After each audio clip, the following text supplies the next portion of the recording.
estimated over 20,000 here, in addition to the people in the stands. The infield is jammed full of folks, and the back straightaway.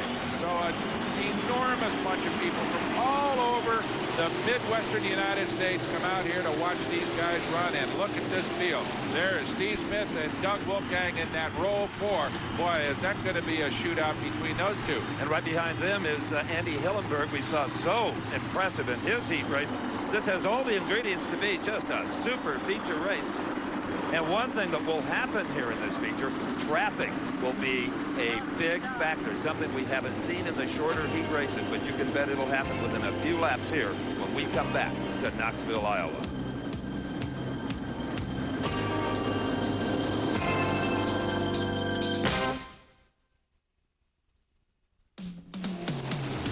We're back at Marion County Fairgrounds, Knoxville, Iowa, the famed half-mile dirt, where we're getting ready for the Copenhagen Skoal Shootout, the A feature, the fastest cars in the business, ready to go here. And Steve Evans, I'll tell you what, I still remember that massive crash we had in the B feature.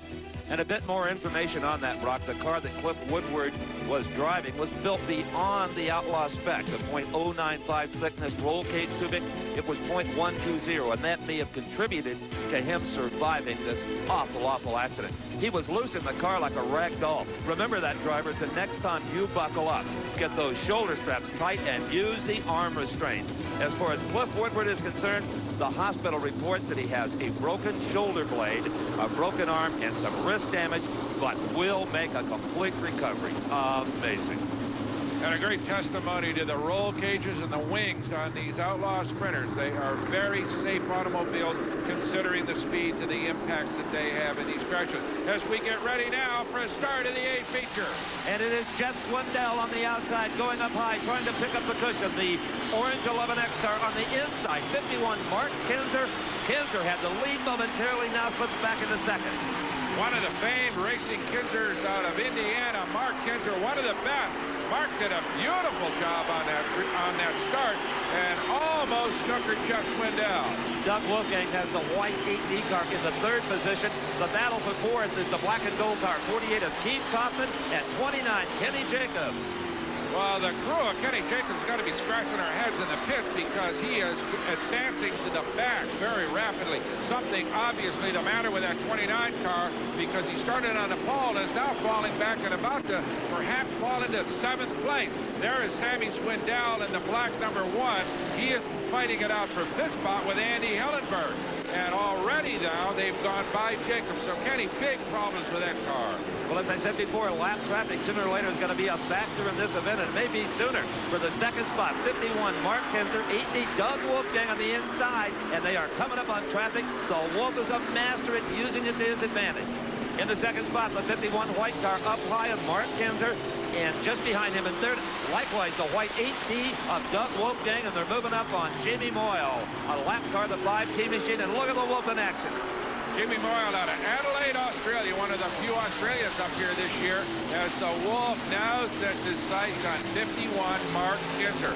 Mark Kinser, a serious player, a good runner. So I don't know whether he's going to have an easy time of it or not, but he is. Could you believe that?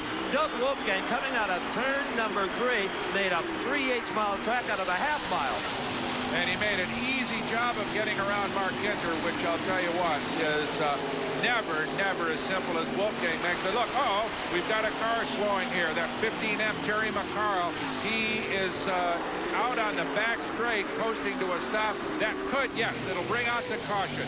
Doug Clark, the starter, waves the yellow. That will stabilize the field here for a moment, and for at least a brief period of time, Steve, is going to delay that charge to the front by 18 Doug Wolfgang. It will allow the field to bunch up just a little bit under the yellow. Here in the feature, just like in the heats, the yellow flag laps do not count.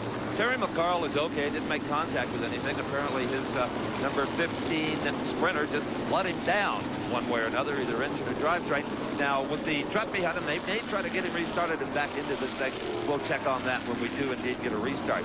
You know, earlier, Brock Yates had a chance to find a sprint car that many of you may remember.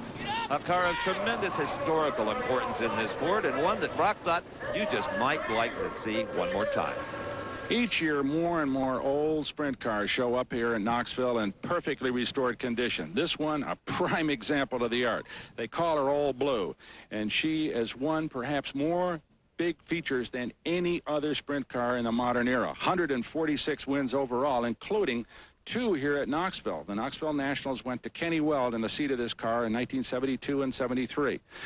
It's the Weikert Livestock automobile, still carries 29, just like the new versions do. It was built in 1971 by famed sprint car builder Floyd Trevis in Youngstown, Ohio, and was just recently restored by Ed Clapper out of Camp Hill, Pennsylvania, and put back in absolutely perfect running condition. 327 Chevy on board, alcohol burning, just like the modern vehicles. But this one, well, it's perfect.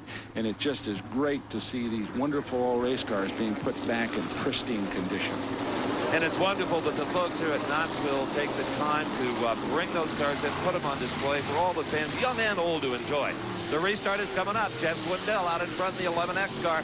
Doug Wolfgang now with the yellow is pulled right up on his rear nerf bar. You can see right there the orange 11X, the white 8D. Here we go. And look at Wolfgang down low, trying the low side on Jeff Swindell. Jeff up high as they come down to take the green. It's a drag race down into turn number 1. And the Wolf looks as if he's going to take it. Yes, he slides up, but look at Jeff. Tried to kind of exchange positions there and tried to go low, but thought better of it. And it looks as if Wolfgang's going to have the lead as they come down to complete this first lap after the restart. And for the second spot now, it is Jeff Swindell, the orange 11X, and Mark Kinser. He's got somebody else to do battle with here, the 51 car from Indiana. And here comes the black number 1 car of Sammy Swindell. Swindell is so much for brotherly love as he puts Jeff in the weeds and now sets his sights on 51 Mark Kinser, the second place runner. Well, Steve, remember earlier we heard Jeff say that this is a momentum racetrack. These guys run this thing almost flat out. I think Jeff got a bad start, and he just lost all that momentum that these other guys have, and now he's going to have to play catch-up. He got a bad start, got a late start, and now Kinser, Wolfgang, and his brother have all moved by him. Indeed, and I don't believe his car is handling all that well either. When Doug Wolfgang made that pass on him, the car was almost sideways on the straightaway. Here comes Swindell, still trying to make up some ground on tough Mark Kinser. Boy, he is a rugged guy. He sure is, and a very genial kid. As we watch Mark Kinser hold off the 1 car of Sammy Swindell, these 2 guys contesting for second spot as Doug Wolfgang has moved out of our picture and has got a big lead right now. Well, Sammy Swindell, who has driven Winston Cup stock cars, Indianapolis cars, but here is where he's at home. At the wheel of a 1,300-pound, 800-horsepower missile, a giant wing bolted to the top for traction downforce, and look at that. Swindell hit something on the racetrack, a wet spot or a hole. He did, but he almost looped it. He used all of his considerable skill to gather up that race car, and now has moved back in to recontest Mark Kinser for second spot as they move into some lap traffic. This is going to get interesting. That is the 1P of Bobby Burrow, the red car, and the 15 of Terry McCarr. Remember, he stalled and has restarted now. So these leaders are going to have to thread their way through. The favorite place to pass seems to be going into turn number 3. Let's watch one more time and see if Swindell can execute there. There's your leader, 18, Doug Wolfgang, way out front, sliding through lap traffic, but no apparent threat right now. Oh, Wolfgang taking him to school on this one. The battle for the second spot, the white car of Mark Kinser, the black car of Swindell. Swindell this time goes high and gets him coming out of 4. White flag as Sammy Swindell takes over that second spot, has his eye on Wolfgang, but Wolfgang probably a quarter of a racetrack ahead of him. I don't think there's any chance he's going to run him down. No, I can't imagine, even if Wolfgang right now were to have an engine problem. There is Wolfgang.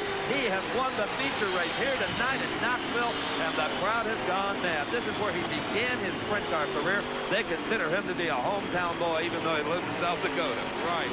The Copenhagen Skoal Shootout A feature goes to Sioux Falls, South Dakota, champion Doug Wolfgang in that car, and yet again another feature victory. That keeps his average at 500, Steve. For every 2 races he's entered this year in the feature category, he's won one of them. And that's like hitting 500 in Major League Baseball. Absolutely. Unbelievable. I don't think anybody has ever gone this deep into a World of Outlaws season and had that kind of a winning record. Not even Steve Kinser or Sammy Swindell, both of whom have dominated over the years seasons in sprint car racing. We'll be back to talk to Doug Wolfgang and the other high finishers after this.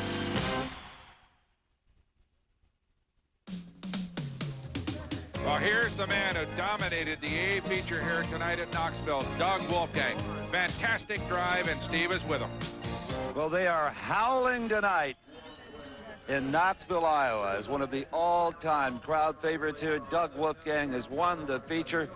Terrific job, Doug. I don't think there was a soul in the place, adjusting his shoes here, that didn't think you were going to ambush Jeff Swindell on that restart. You sure enough did. I don't know. Where Jeff took off real strong. He was running real strong. We got tied down out in the middle of the track there. I pulled my wing back there on the restart for one corner. I could run out in the middle, but I couldn't run against the top. So I pulled it back, and I got out in the middle and got by him, and then the darn thing had a power steering leak, and it didn't have enough pressure in it to pull the wing back ahead, and I had a heck of a time running a cushion the last few laps. So. Well, that explains about lap 12 or 13 why it got high and almost up against the wall in turns 1 and 2. It was pushing. It just wouldn't turn, and it was either back off the throttle and wait for it or carry it on up in there and hope it turned at the end. So I just carried it on up there hoping it turned. The Wolf never backs off. Congratulations. Thanks. Brock? Well, that's what makes him a great champion. Other lesser men might have been a little more cautious and not won it, but he went on to a major victory. Sammy Swindell, Mark Kinser, Andy Hillenburg moves up into 4th. Steve Smith Jr. in the 5th spot. Rounding up the top 10, both Kenny Jacobs and Jeff Swindell faded late after mechanical problems. Rocky Hodges in 10th. And now let's talk to Mark Kinser, who finished 3rd. Well, Mark, with some smooth moves in the early going there, I thought, boy, here's the dark horse. Here's the guy that could do it all. I think you were thinking the same way for a while. Yeah, there we got a really good start. I don't know quite what we got a hold of. And, of course, Doug and Sammy and a few other guys, too, they never got out of my mind. I knew that sooner or later we'd have to deal with them. And Wolfie come into the picture, and he was fairly fast.